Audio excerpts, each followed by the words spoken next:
let's just take a moment to arrive here, to create a quiet space just for us. Inside of you, there's a voice that speaks. Sometimes it's a whisper, other times it's a storm. And together, right now, we're going to learn to listen differently, to sense which voice is carrying true guidance and which one might be echoing an old wound. So this is the big question, isn't it? Which inner voice is speaking?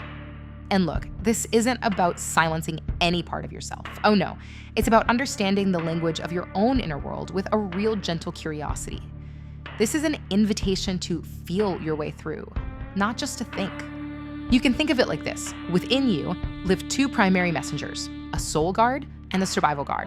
Now, both of them share the same mission, to keep you safe, to keep you alive. But only one of them is guiding you toward your own expansion. The other one, well, it's just replaying an old survival script that it learned a long, long time ago. Let's really feel into their energy. Intuition, that's your soul's guard. It shows up kind of like a lantern in the fog. It's calm, it's steady, and it just clarifies the very next step. The survival guard, that's your trauma response, and it's more like a flare in the night. It's loud, it's urgent, and it's demanding that you escape.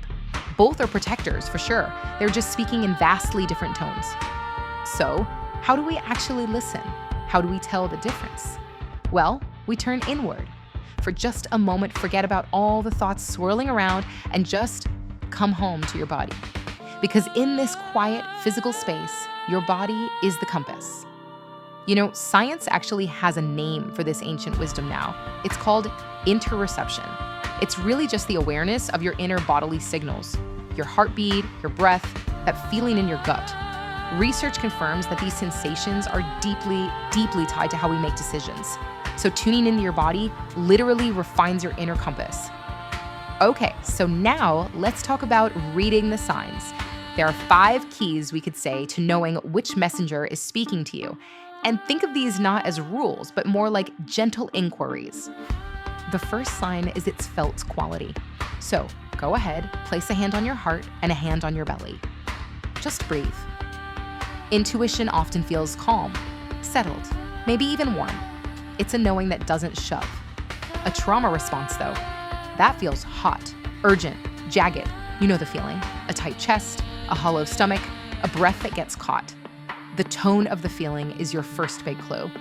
Second, ask yourself, does the message arrive as a story or a sense? See, intuition often comes naked. It's a simple image, a quiet knowing, a single word like wait.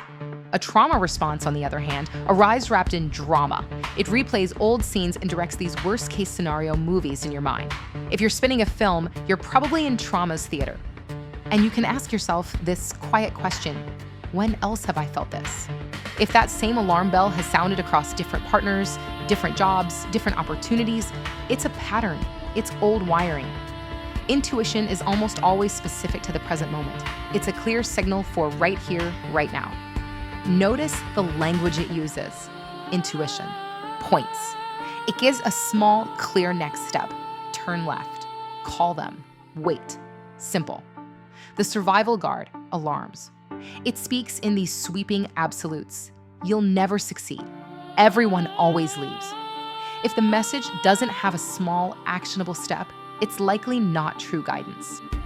And finally, test for alignment. Place the guidance you're getting up against your deepest values.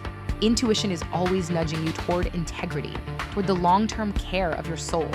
A trauma response pushes for immediate safety, even if it costs you your future peace. Just ask yourself, will my future self thank me for this choice? So we've explored the knowing. Now let's move into the doing. I'd like to guide you through a really simple, embodied ritual you can use for clarity anytime. Wherever you are, just join me. First, really feel your feet on the ground. Sense the earth holding you up. Good.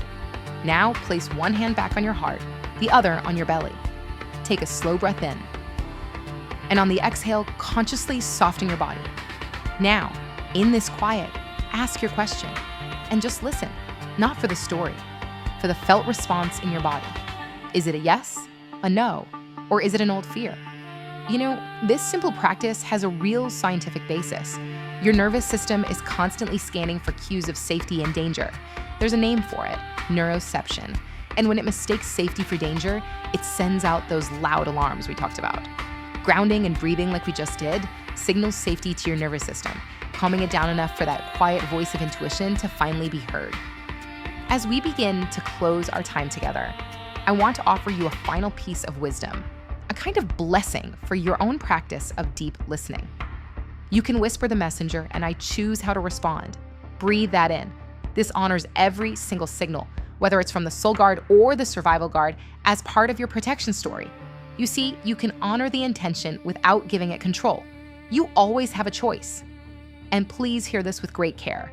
If your inner world consistently floods you, or freezes you, or disconnects you, please know that finding trauma-informed support is a profound gift. Things like body-based therapies can help you safely recalibrate your nervous system so that your inner compass feels trustworthy again. Before you go, let's just check in one last time. Bring your awareness back into your body. What's one word that names the feeling that's present for you right now? Calm, warm, heavy, clear. There's no wrong answer. Just hold that word for yourself. It's the beginning of your map.